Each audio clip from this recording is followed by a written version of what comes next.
Well, I just came down from a tree after 34 days, and I'm hoping to spread the word how important it is to stop this pipeline, how important it is to stop trying to take people's land, eminent domain, for a cancer, I'll call it, to make money.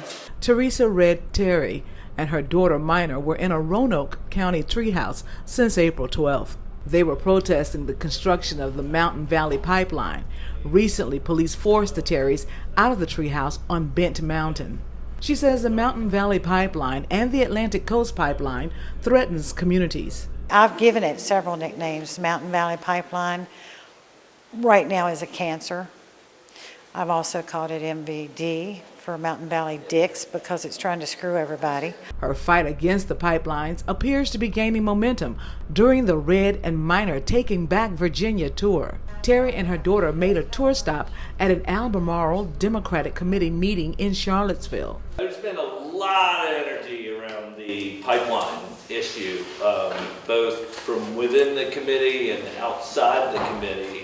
But we've been talking about whether or not the committee should issue a statement, and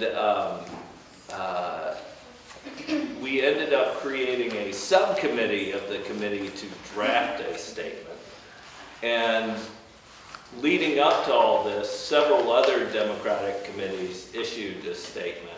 Both of those statements are included in the meeting package.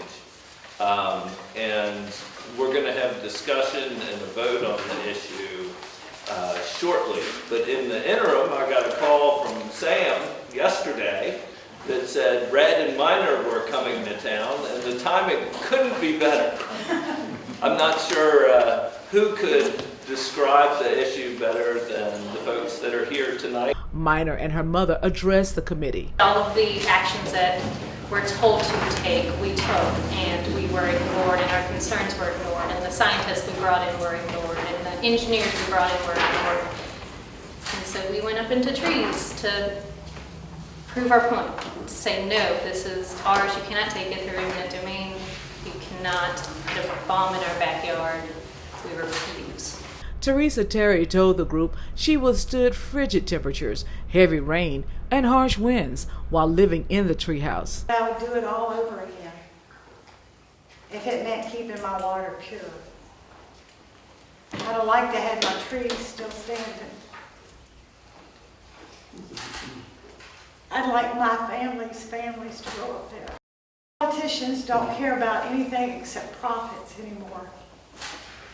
And when oil and gas are buying our politicians, and our politicians are just puppets for the oil and gas industry, and they're allowed to take private people's property and destroy it, and they've already destroyed so much water from the fracking, and we continue to let that happen.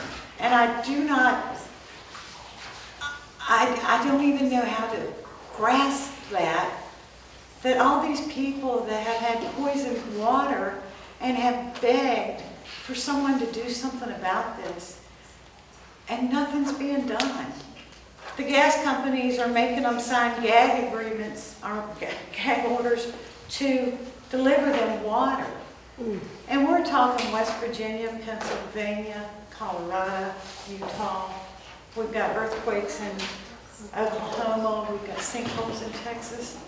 When are we going to go to renewables and quit killing our planet?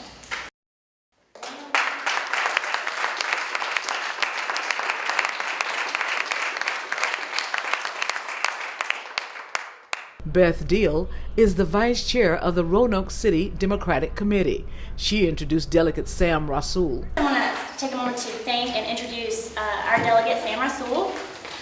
He has been a staunch ally the entire time. It's not like a political bandwagon he just jumped on. He's been with us from the very beginning, and I just want to personally thank you for that. New York just stopped their pipeline, and they stopped their pipeline because they exercised their authority under Section 401 of the Clean Water Act, which clearly says that the state has the right to protect its own water. The When the lower court appealed that to the U.S. Supreme Court, the U.S. Supreme Court said, no, we're not going to hear this. In other words, affirming the lower court's decision, sending shockwaves throughout the country saying states do have this right, they do have this power. And so, in fact, we can do something. The state, the governor, through DEQ and the State Water Control Board, can in fact take action for sure. A committee member read a letter to the Virginia governor. Letters to Governor Northam. We join with other local Democratic committees across Virginia to request that you direct the Department of Environmental Quality to stay construction of the Mountain Valley Pipeline and Atlantic Coast Pipeline. Prior to construction, it is essential that the state adequately account for and communicate the long-term environmental, social, and economic costs and benefits of these proposed projects. You have publicly expressed your confidence in the Department of Environmental Quality's review process. Another committee member spoke out against the pipeline. Cape Town, South Africa, in the last couple months became the first major city to run out of water. Puerto Rico is a symptom of the climate crisis. Their energy grid's ground, there's massive strikes because of austerity. That's going to spread more and more, and there's going to be mass climate refugees. I think this is our future. And even worse than that, what's the future for our children and our grandchildren? And these pipelines will, I think, Kay Ferguson could correct me if I'm wrong, but I think double Virginia's emissions? More than double. The greenhouse gas emissions for the Commonwealth of Virginia. Right, among my generation, support for pipelines, talking about bridge fuels, that is a form of climate change denial.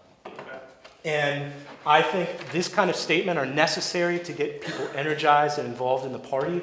And I think if we're not willing to take a stand on a moral issue this clear, people just aren't going to be involved with the party.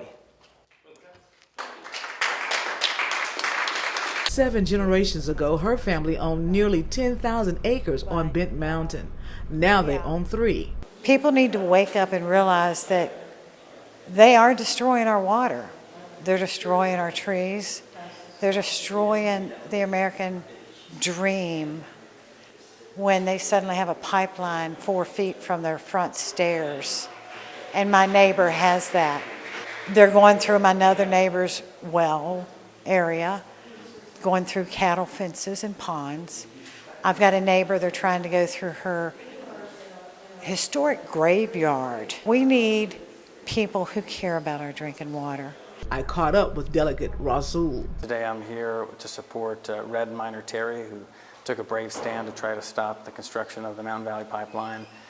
And we're here in solidarity with those pushing against the Atlantic Coast Pipeline. I think it's important for people to know that their elected officials hear them, that we need to hold all elected officials accountable. And it's very clear that this is just for the profit of a few at the very top, that Virginians are not going to benefit from these pipelines the way many people have said. Voters need to know that Virginia can protect its water under the Clean Water Act. We can stop these pipelines. They need to take direct action now, contact the governor, contact DEQ, let them know you're against these pipelines. In Charlottesville, Elaine Rackley for Breaking Through News.